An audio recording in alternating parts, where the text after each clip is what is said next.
Okay, what's it going to take for you to become the person that you want to be? And we'll also discuss why what you give is actually going to be what determines what you get, and a little more. Thanks for taking the time to make this a part of your day. And I'm saying thank you, not just because we get to be together, but in investing this time to develop your your leadership capacity. You're also investing in the future of making the world a better place for the people that you get to impact. So I'm glad to share this time and this opportunity with you. Again, I'm Andrew Street with Street Leadership International, and today we're discussing the law of process and the law of addition from John Maxwell's 21 Irrefutable Laws of Leadership. And we might even get time for a little more. We'll see how far we get along. So I want to tell you a story about a lady named Ann Shiver in New York City. Now, Ann Shiver worked as a government employee, just kind of making ends meet, not really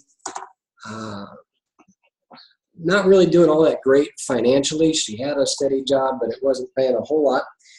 And she retired.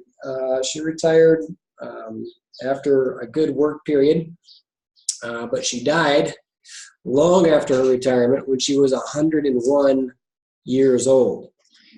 Now, here's what I want you to capture from Ann Shiver. When she retired, she was 51 years old, and when she retired, she was making about $3,100 per year. And in Indian rupees, that's something to the tune of 1.8 lakh per year. So not a whole lot, but she took a little bit out of her paycheck, and she would take it home and store it or invest it in the bank.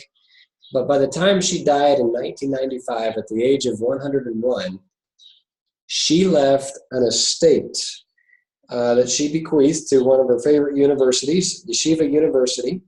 And the estate that she left was worth $22 million. Now, that is an amazing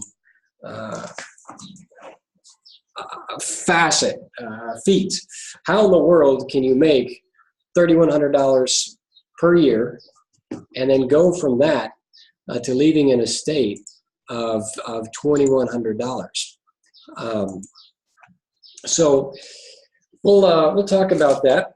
What happened was she took a little bit from every paycheck and she added that, and that compounded, and she added that and it compounded, and finally, over a process that took literally decades, along with two things: compounding interest and daily addition, it became an absolutely enormous volume of money.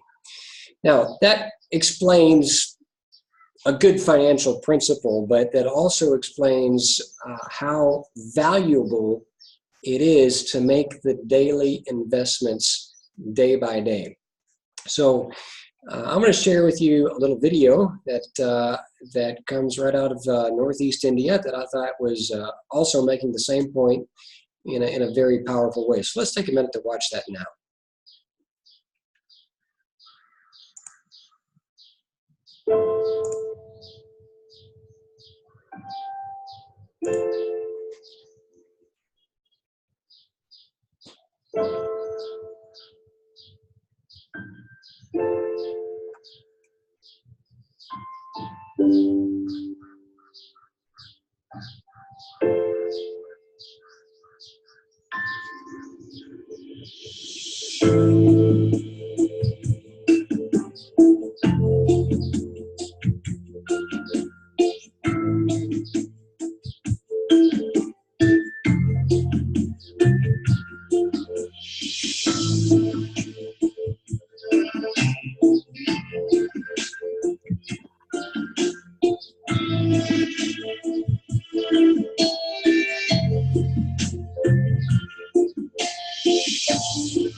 Okay, so here's what a lot of people understand. They understand there on the left side of the screen, the small investments. We get it. Do a little here, do a little there, and keep adding to it. And of course, what we want is the big return at the end. We want the $22 million estate, or the forest, or in terms of leadership, we want to see our goals achieved.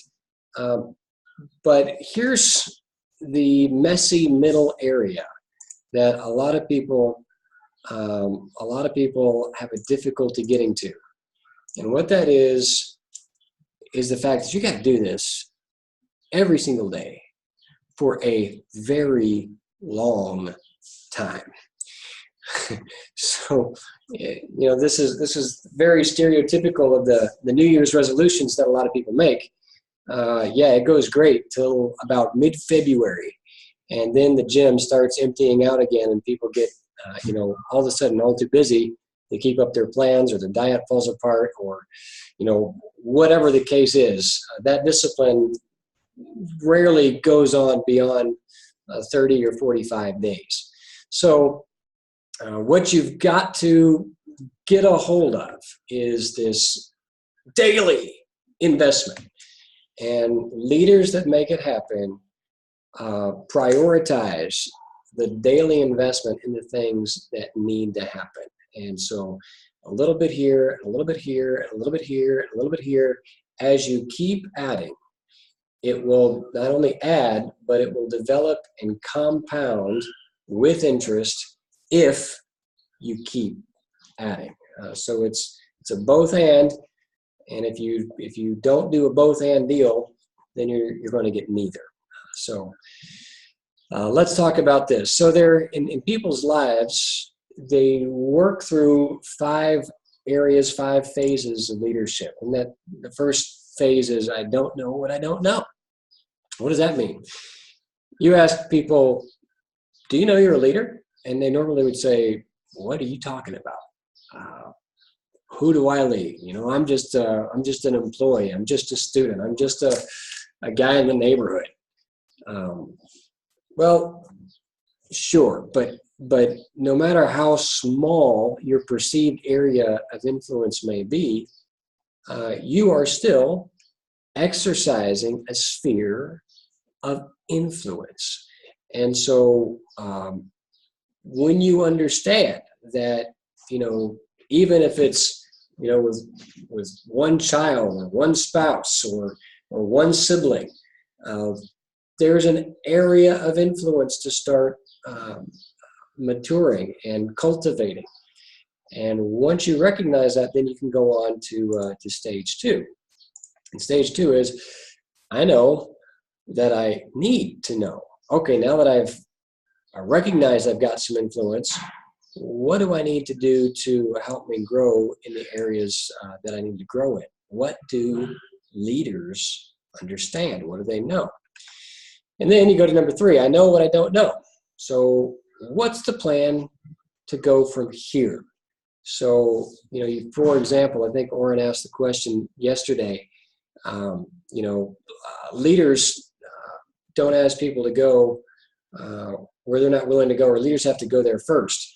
Well, in order for a leader to go there first, he's got to do a lot of research. He's got to look at what's going to be required to tackle the next objective, or introduce a new product line, or introduce a new bill into the parliament. You need to do the necessary research in the field or maybe in your own life.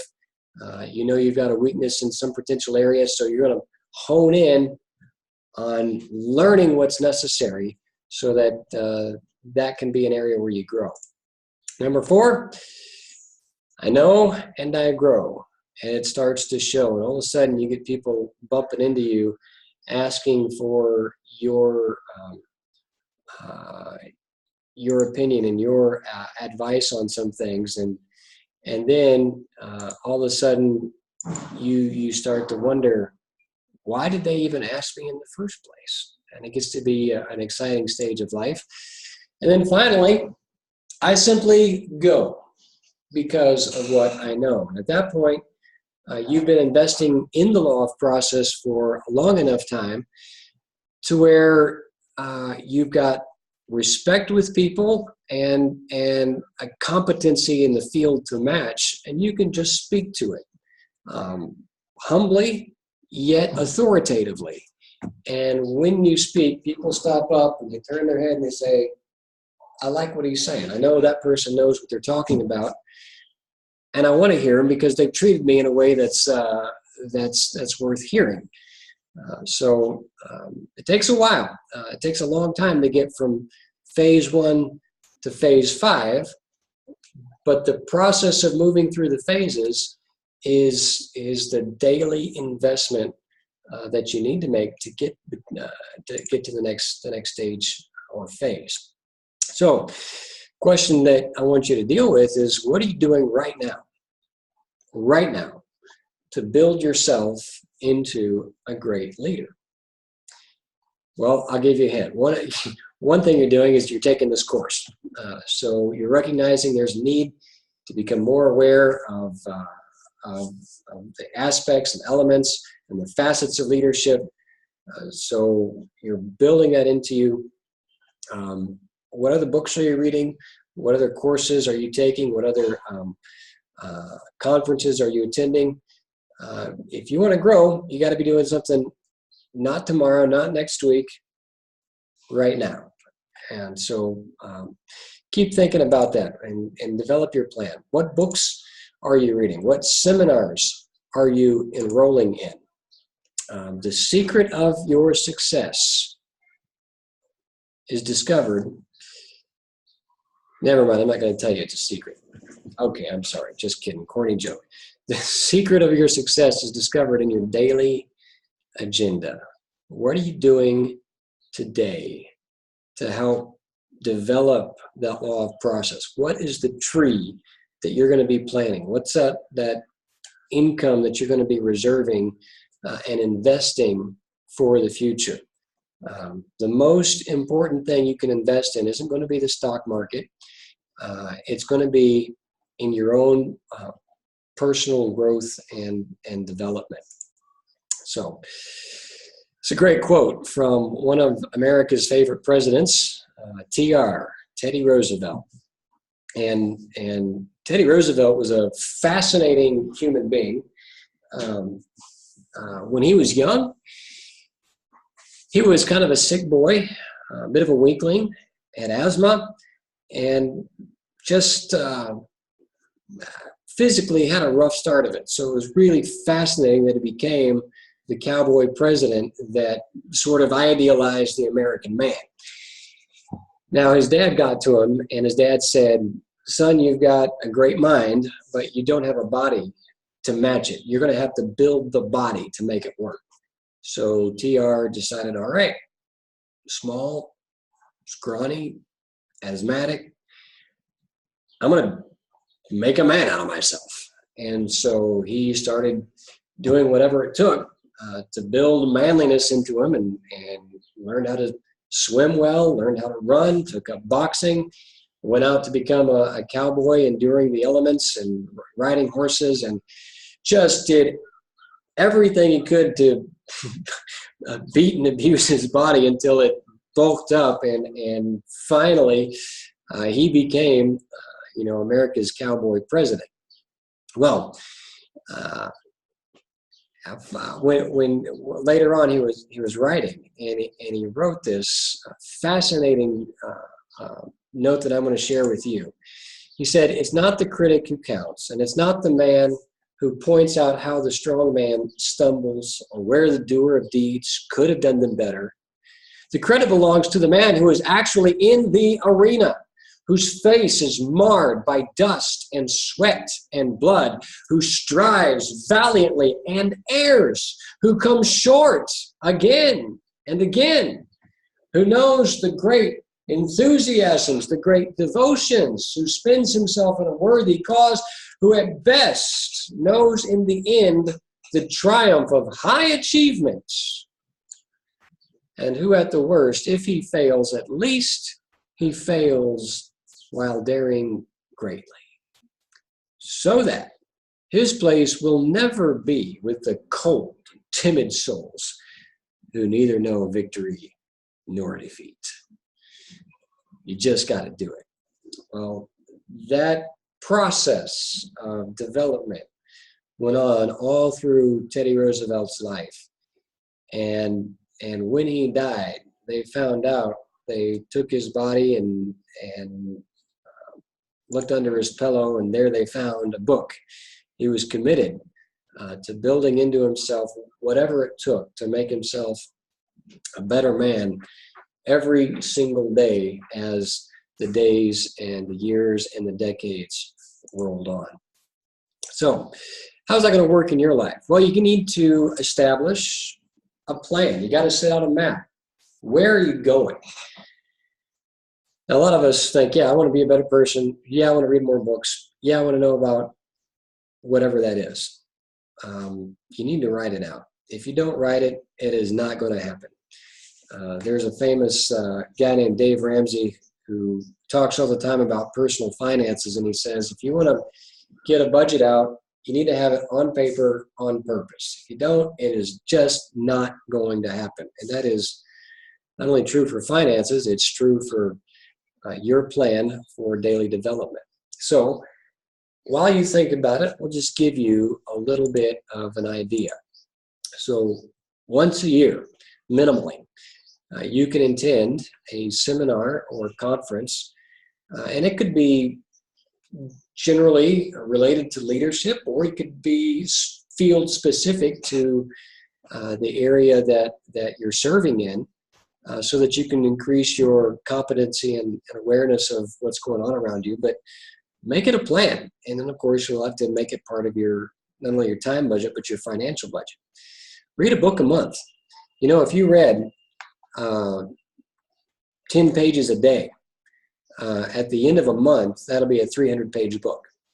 If you read 30 pages a day, at the end of a month, it'll be about 3 books.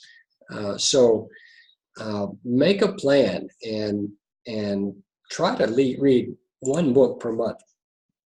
And then, hey, this is really easy. Listen to a leadership lecture or a sermon. You can do this on CD, or there's multiple podcasts that are going on. I subscribe to several podcasts, and there's just a lot of good material out there. Email me, and I can give you several really good recommendations. And then every day, look at what you need to do to accomplish today's goals. Review your applications, successes, failures. Take your journal. Reflect, remember, and then look ahead for what you can do better tomorrow. So keep going. We talked about last night the leaders that you named, and start to apply some of these principles. What can I do to invest in the people around me? What can I do today to invest in the people around me?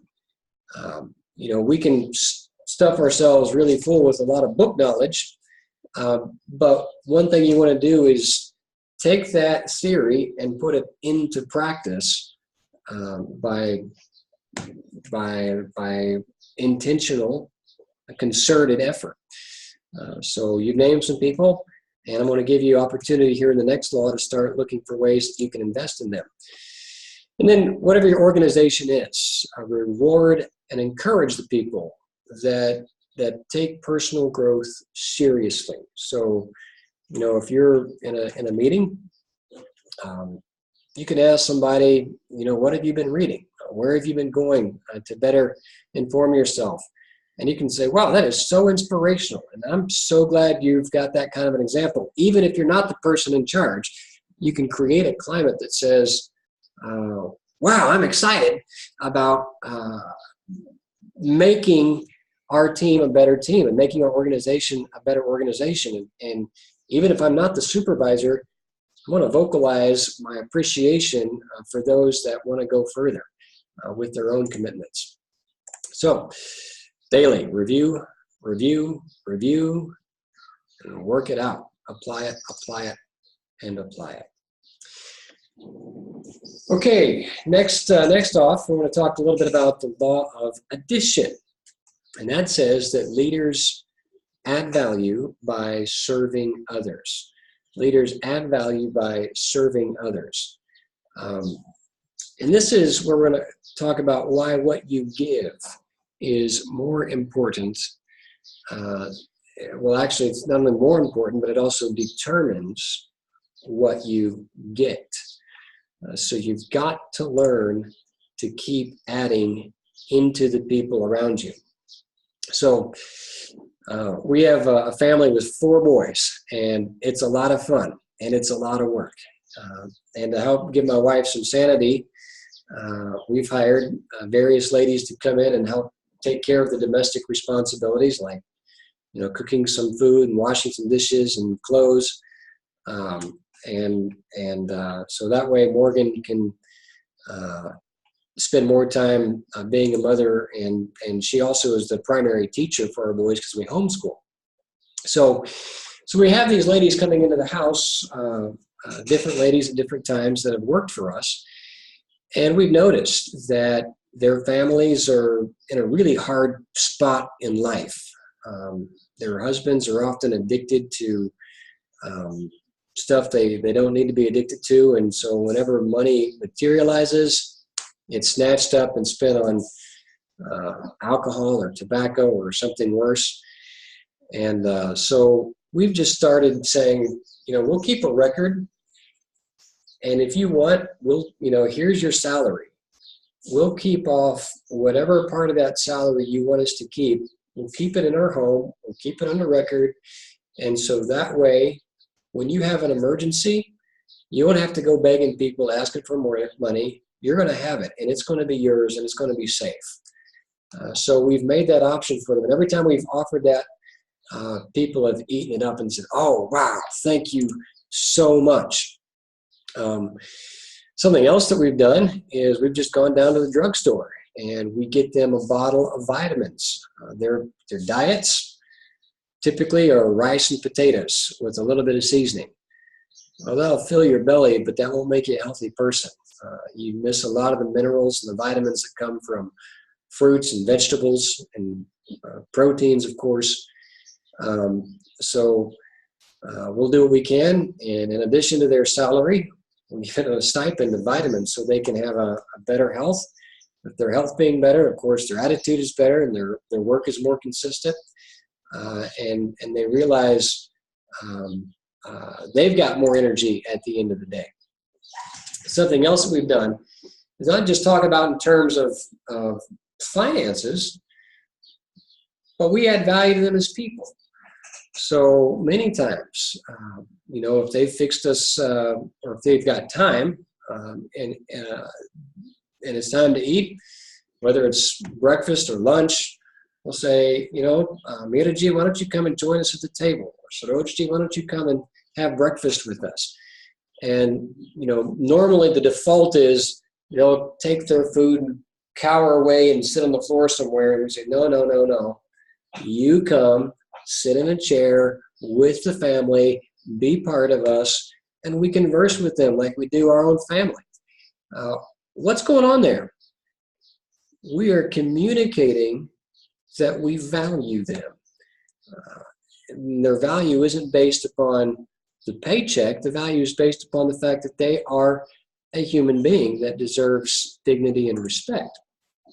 A couple of them we've helped to. In fact, we're helping one, at least in forms of encouragement, set up a bank account. We've helped others set up a bank account.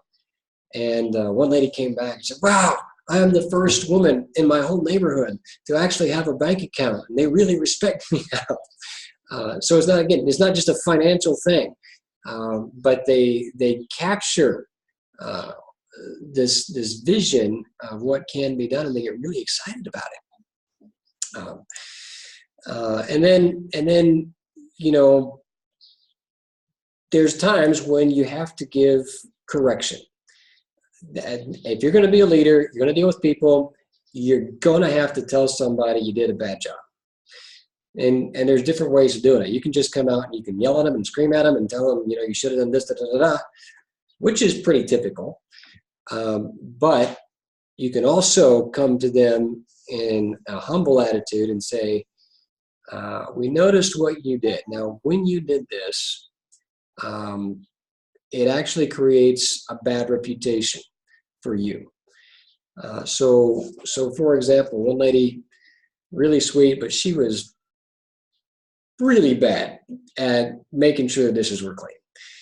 And so from time to time, I would, point out the dirty cup to her, and I'd say, this needs to be cleaned. And finally, one day I said, when people come to our house and they see a dirty cup, first off, they think bad of us. But secondly, they're asking the question, who's your house helper? Who cleaned your dishes? They said they think bad of you too. And I don't want them to think bad of you. So why don't you pay more attention to making sure the dishes are clean? Now, didn't yell at her, didn't scold her, but I added value to her even in rebuke, so that she wanted to make sure that the dishes were cleaner than what she was doing. Now, the end result is they come out and they hang out with us because they want to.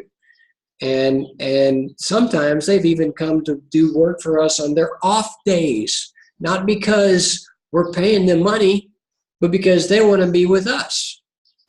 Now, this makes a really big impact in people's lives. And if it can work with even people that are doing the basic domestic responsibilities, I promise you, when you look for simple ways, this isn't grandiose stuff. When you look for simple ways to add value to people, they're going to pick up on that, and they're going to want to work with you, and they're going to want to go above and beyond what they're paid to do. Not because of what they're paid to do, not because of the monetary issues, because they've really appreciated the time and the investment that you've poured into them. It's going to make a really big difference. So the question that you need to ask as a leader or a leader in the making is this: are you making things better for the people that follow you? Are you making things better for the people that follow you? Now, think about this. 90% of all people who subtract from others do so unintentionally. 90% of all people who add value to others do so intentionally. So what that tells me is that the default is naturally to lash out and to berate somebody for their poor workmanship or the fact that they didn't meet the goals they were expected to make, even if it's reasonable. And a lot of times, even in a highly competitive environment, it becomes very difficult to maintain that subtracting. It becomes very difficult to avoid that subtractive mentality. But if you're intentional, you can look for ways to encourage, to affirm, and to find tangible ways to give value to the people around you. But it's not going to be the default, and it's not going to happen automatically. You're going to have to make it happen. All right. Best place. On page 52, it says the best place for a leader isn't always in the top position, and it isn't always in the most prominent or powerful place. It's the place where he or she can serve the best and add the most value to other people. And this goes back to this position myth that we talked about yesterday. Just get over the position myth and look for how many people you can influence, how many people you can add value to, whether they are your supervisors, your peers, or the people under your supervision. And you might find out that you've got a very strategic place, even right where you are right now. So don't wait. You can begin today. This is a big deal right here. When a person moves into a position of authority, he gives up the right to abuse people. Man, if I ever saw a need and a time for that, it's right here, right now. Man, if somebody screws up, right away they're getting an earful. And yeah, I'll admit I've seen some people really foul up and they really needed an earful. But there is never a good time to abuse somebody. A stern correction certainly might be in order, but you never want to degrade or devalue someone. You've got to make sure that what you're doing, even if it's corrective, and there will be many times you're going to have to be corrective, many times you're going to have to confront, many times you're going to have to rebuke. You want to do so in a way that is not abusive, but it's going to be done in a way where they come back and they're going to say, you know, they really care about me. That's why they caught my attention. It wasn't because we're losing money. It wasn't because they're upset at my performance, which that may be true, but they care about me because they've added value to me. You do that, and you will find out employee loyalty and customer loyalty will come back to you in very appealing quantities. Okay, so you add value when you truly value others. You recognize them as human beings and not as financial statements. You add value when you make yourselves more valuable to others. So what you're doing right now, as I opened the show, the seminar today, I told you, thanks for being part of this, because as you apply these principles, you're going to make the future a better place for the people that work with you. So when you invest in yourself, you're creating more value, and when your value is invested into others, that even expands their value. You add value when you know and you relate to what others value. So take some time to walk slowly through the office, or talk to your neighbors, or spend time with your family, and get inside their world and ask them the questions that get them ticking. Understand why they think what they think, and what their hopes are, and what their expectations are reaching for, and learn to dream their dreams with them, so that they know that you care. That's a way you can add value to them. And then finally, you add value when you do things that God values. There's a great story that comes out of the Holy Scriptures when Jesus was talking with a crowd of people. And he was telling a story about some people, two groups of people. And both of them thought that they were in the same camp. But they got separated, one to the left and the others to the right. And Jesus said that the king will say to those on his right hand, "Come, you who are blessed of my Father, to inherit the kingdom prepared for you from the foundation of the world. I was thirsty. You gave me drink. I was a stranger. You took me in. I was naked. You clothed me. I was sick, and you visited me. I was in prison, and you came to me. And assuredly I say to you, as much as you did it to the least of these, my brethren, you've done it to me." And the people that were listening said, "Well, that's amazing. How How do we know? I mean, when did we ever see you hungry or thirsty or naked or sick or in prison? And that's when the king comes back and says, if you've done it to the least of these, my brethren, you've done it to me. So when you learn to adopt the attitude of the king, which in this story is an illustration of God, when you learn to adopt God's attitude towards people, then you're going to learn how to really value other people in a way that truly makes a difference. Here's one way to do it. It's an amazing question I was asked once, totally knocked my feet out from under me. And it'll work if you mean it, if you mean it. Here it is. You can go up to somebody and you can ask them this: what can I do to serve you? I will never forget the time when somebody asked that to me. I was visiting an elderly lady. She was probably in her 50s or 60s, and I was in my 20s, and she just popped that question out to me, and I'm like, serve me? What kind of a woman is this? I went to visit her, and she's turning the tables asking what she can do for me. I'm like, oh my word. Well, I love that attitude, and that's the kind of person I want to be like. And so I started to ask that to other people and found out it hit them the same way it hit me. Now, you can say this and totally not mean it, and if so, you're a fake and you need to chill. But if you want to be a better person, follow through. And when people give you some answers, you go under and you serve and add value to them. And you're gonna find the loyalty that you gain and the respect and the influence that you gain is going to be absolutely immeasurable.